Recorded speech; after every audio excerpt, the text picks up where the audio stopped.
Hello student, welcome back in my online chemistry class, and today we are going to explain some of the important reactions of alkene. And the first reaction that we want to understand, that is oxidation reaction of alkene. Now let us try to understand what is the meaning of oxidation reaction. It simply means the addition of oxygen. So the first reaction is hydroxylation reaction. Hydroxylation reaction. Now again a question is arise कि hydroxylation reaction क्या है. Hydroxylation reaction में हम लोग क्या करते हैं, addition करते हैं हाइड्रोक्सी ग्रुप को एल्कीन के साथ और डायोल या डाइहाइड्रिक अल्कोहल का फॉर्मेशन यहाँ पर हम लोग करते हैं. इन जनरल इसको हम इस तरीके से दिखा सकते हैं, जैसे ये जनरल एल्कीन हो गया, water plus nascent oxygen 1% cold and dilute alkaline KMnO4 को लेना है. ये 1% cold and dilute alkaline KMnO4 solution को हम बेयर्स रिएजेंट के नाम से भी जानते हैं, और इस रिएजेंट का यूज़ होता है for the test of unsaturation in alkene. Alkene में कहाँ पर कार्बन कार्बन में डबल बॉन्ड प्रेजेंट है, इसको डिटेक्ट करने के लिए हाइड्रोक्सिलेशन रिएक्शन का यूज़ किया जाता है. और सिंपली क्या करना है, carbon carbon double bond single bond में कन्वर्ट हो जाएगा, और जहाँ पर डबल बॉन्ड कार्बन है उसके साथ OH को ऐड कर देना है. तो यहाँ पर ये क्या बन गया, डायोल, या इसका नाम क्या है डाइहाइड्रिक अल्कोहल. इसको विसिनिल डायोल के नाम से भी जानते हैं. इसका मतलब ये हुआ कि यहाँ पर OH ग्रुप उन्हीं दो कार्बन के साथ अटैच्ड होगा जहाँ पर कार्बन कार्बन में डबल बॉन्ड प्रेजेंट है.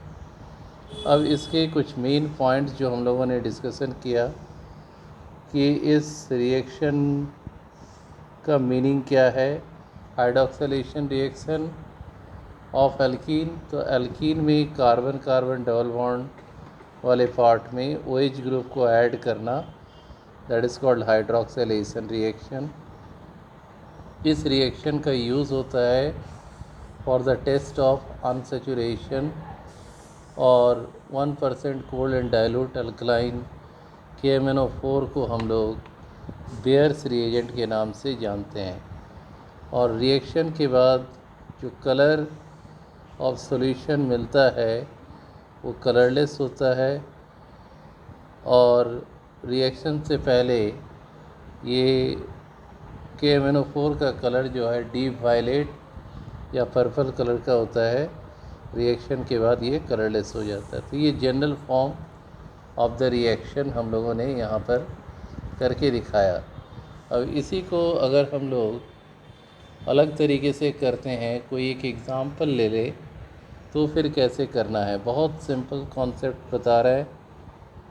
CH3 CH double bond CH2 मान लो ये दिया हुआ है, और H2O plus nascent oxygen, condition same है. तो क्या करना है, जहाँ पर कार्बन कार्बन में डबल बॉन्ड है उसको सिंगल बॉन्ड में कन्वर्ट करो, और उन्हीं 2 कार्बन के साथ OH को ऐड कर दो। तो ये रिएक्शन को हम लोग कहते हैं हाइड्रॉक्साइलेशन रिएक्शन, क्योंकि हाइड्रॉक्सी ग्रुप का यहाँ पर अटैचमेंट होता है उस जगह में जहाँ पर पहले कार्बन कार्बन में डबल बॉन्ड था। इसलिए इस रिएक्शन को टेस्ट ऑफ अनसैचुरेशन के नाम से भी जाना जाता है। और इसका नाम क्या हो गया? Propane 1,2 diol. I hope that the concept is very clear to all of you. इसके बाद हम इस रिएक्शन को मैकेनाइज्ड करेंगे। कैसे मैकेनाइज्ड करेंगे? सबसे पहले KMnO4 को लेना है। KMnO4 को ब्रेक करेंगे आयन में K+ और MnO4-। MnO4- को हम क्या कहते हैं? परमैंगनेट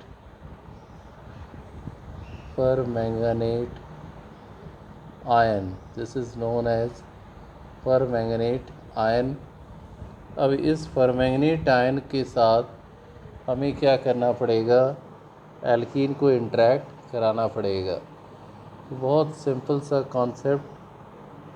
एल्कीन को इस तरीके से ले लो, जो भी एल्कीन दिया गया है, अदरवाइज़ अपने से ले लेना। MnO4- को इस तरीके से लिखते हैं। एक O पर माइनस है, बाकी O सिंपली ऐसे, और ऑक्सीजन का वैलेंसी डबल होता है, 2 बॉन्ड। ये परमैंगनेट आयन का स्ट्रक्चर हो गया। और इसके बाद क्या करना है कि यहाँ पर थोड़ा सा ध्यान देना तुम लोग। यहाँ से इलेक्ट्रॉन इसमें शिफ्ट करेगा। पाई बॉन्ड का इलेक्ट्रॉन इस ऑक्सीजन के साथ और इस पाई बॉन्ड का इलेक्ट्रॉन इस कार्बन के साथ। जैसे ही ये रिएक्शन कंप्लीट होगा, इस तरह का स्ट्रक्चर देखने को मिलेगा। ऐसे स्ट्रक्चर हमें मिल जाएंगे। तो इसको हम लोग कहते हैं साइक्लिक मैग्नेट ईस्टर। अभी लिख नहीं रहे, तुम लोग इसको लिख लेना, साइक्लिक मैग्नेट ईस्टर। और फिर इस साइक्लिक मैग्नेट ईस्टर को हम लोग ट्रीटमेंट करेंगे वाटर मॉलिक्यूल के साथ। तो क्या होगा, ध्यान से देखो। यहाँ पर कार्बन कार्बन में जो बॉन्ड था वो तो रहेगा ही। यहाँ भी ऑक्सीजन ऑक्सीजन, और इस ऑक्सीजन के साथ एक हाइड्रोजन वाटर से ऐड हो गया। तो यहाँ पर ये हमारा प्रोडक्ट तैयार हो रहा है, ग्लाइकॉल। और बाई प्रोडक्ट यहाँ पर आ जाएगा HO, Mn, HO, O पर माइनस, डबल बॉन्ड ऑक्सीजन। तो इस तरीके से हम हाइड्रॉक्सिलेशन रिएक्शन को दिखा सकते हैं। और बहुत सिंपल कॉन्सेप्ट है जो हमने बताया। आई होप कि तुम लोग सभी को समझ में आ गया होगा। अब नेक्स्ट हम लोग जाएंगे एक और टॉपिक पर, oxidation with hot KMnO4 solution. यहाँ पर ध्यान से देखना, this is another very interesting topic, oxidation with hot KMnO4 solution. ध्यान से देखें, oxidation with hot KMnO4 solution। Oxidation with hot KMnO4 solution. तो बहुत अच्छे से इसको हम लोग करेंगे। कोई भी एल्कीन जैसा मन करे वैसा ले सकते हो, ताकि तुम लोग को दिक्कत ना हो। तो हम यहाँ पर एल्कीन को जनरल फॉर्म में ले रहे हैं और इसको हॉट KMnO4 अल्कलीन है तो OH माइनस तो रहेगा ही, और इसमें जो टेम्परेचर है वो 373 केल्विन से लेकर 383 केल्विन। तो इसमें होगा क्या, ये जो कार्बन कार्बन के बीच में बॉन्ड है ये ब्रेक होगा और इसके कारण हमें क्या मिलेगा, कार्बोनिल कंपाउंड। इस तरीके से कार्बोनिल कंपाउंड हमें मिल जाएंगे और ये कार्बोनिल कंपाउंड या तो एल्डिहाइड होगा या कीटोन होगा या एल्डिहाइड और कीटोन होगा। तो इसको करने के लिए कुछ एग्ज़ाम्पल हम लोग को बनाने की रिक्वायरमेंट है, तो ये हम लोग अभी करेंगे। ध्यान से देखो, यहाँ पर H2C डबल बॉन्ड CH2 और सिमिलर कंडीशन है, हीट कर रहे हैं, टेम्परेचर वही, तो ये पार्ट ब्रेक किया। तो इस पार्ट को ब्रेक करने के बाद यहाँ पर कार्बोनिल कंपाउंड में एक और आ सकता है कार्बोक्सिलिक एसिड, कार्बोक्सिलिक एसिड ये भी बन सकता है, एल्डिहाइड भी बन सकता है, कीटोन भी बन सकता है। तो इसको हम लोग करते हैं, प्रोडक्ट जो फॉर्म करेगा HCOOH, फॉर्मिक एसिड,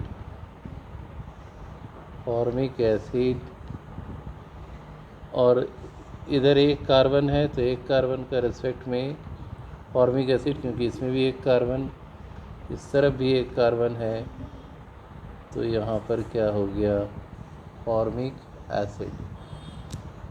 अब अगर मान लो दिया हुआ है CH3CH double bond CH2, propene दिया हुआ है, तो इसको कैसे रिएक्शन करेंगे, यहाँ फिर बॉन्ड ब्रेक करेगा। ओपन चेन रहने पर प्रोडक्ट जो है कार्बोनिल प्रोडक्ट में हम कार्बोक्सिलिक एसिड को डालेंगे।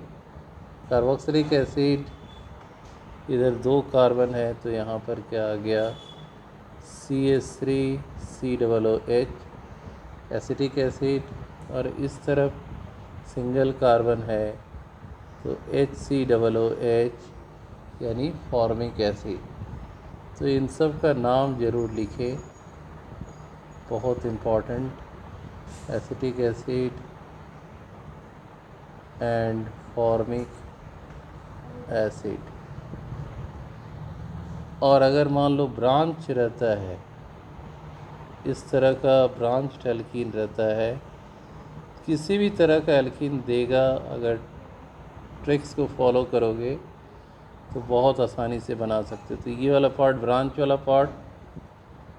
वाला पार्ट जो है ये बन जाएगा कीटोन, और इस तरफ एक कार्बन है। स्ट्रेट चेन वाले पार्ट में हमें एसिड बनाने हैं, और किस तरह का एसिड, वैसे एसिड जिसमें same number of carbon atom present रहेगा। तो यहाँ पर इसका नाम लिख सकते हो आइसोब्यूटाइलीन। तो ये बहुत अच्छे से समझ में आना चाहिए, कोई भी रिएक्शन देगा इसको तुम लोग बना सकते हो। इसके बाद हम लोग एक और रिएक्शन पर आ रहे हैं, और इस रिएक्शन का नाम है ozonolysis reaction.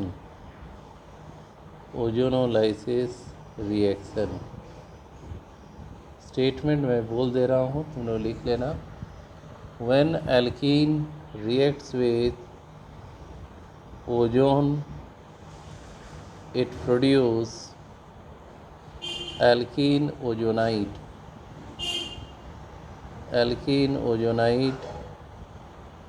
and the reaction is carried out in a solvent CH2Cl2 at 196 Kelvin temperature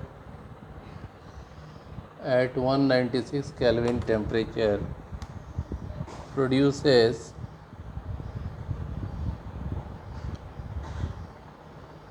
this is the temperature produces alkene ozonide। बहुत सिंपल है, जहाँ डबल बॉन्ड है उसको हटा दो और 3 ऑक्सीजन को इस तरीके से जोड़ दो। तो जो दिख रहा है, जो प्रोडक्ट बना ये वाली, ये एल्कीन ओजोनाइड फॉर्म हो गया। और इस एल्कीन ओजोनाइड को जब हम जिंक और वाटर में, तो यहाँ रिडक्टिव क्लीवेज होगा, यहाँ आ गया ZnO जिंक ऑक्साइड, और ये दोनों पार्ट जो है वो कार्बोनिल पार्ट में कन्वर्ट हो गए। बहुत सिंपल। और कार्बोनिल में यहाँ पर डेफिनेटली क्या होगा, या तो एल्डिहाइड होगा या कीटोन होगा। इस 2 स्टेप प्रोसेस को हम लोग क्या बोलते हैं, ओजोनोलाइसिस रिएक्शन ऑफ एल्कीन। अब ओजोनोलाइसिस रिएक्शन का एक सिंपल एग्ज़ाम्पल भी हम लोग कर लें, किसी का भी देगा तो आसानी से बनाया जा सकता है। जैसे यहाँ पर मान लो दिया है CH3CH डबल बॉन्ड CH2 और इसको ट्रीट करा रहे हैं ओजोन के साथ। सॉल्वेंट तो ही CH2Cl2, टेम्परेचर 196 केल्विन, और यहाँ पर ये प्रोडक्ट आ गया CH3CH डबल बॉन्ड को पूरी हटाना है, ऑक्सीजन। ये हमारा बन गया प्रोपीन ओजोनाइड। और इसको जब रिडक्टिव क्लीवेज करेंगे जिंक और वाटर के प्रेजेंस में, तो ये पार्ट ब्रेक करेगा, ये पार्ट ब्रेक करेगा, और ऊपर का ऑक्सीजन जिंक के साथ ZnO बना के अलग हो गया। ये पार्ट पूरा क्या देख रहे हो, CH3CHO, this is CH3CHO plus CH2O को हम लिख सकते हैं HCHO। तो यहाँ पहला वाला बन गया एसिटल्डिहाइड और दूसरा HCHO का कॉमन नेम हो गया फॉर्मल्डिहाइड।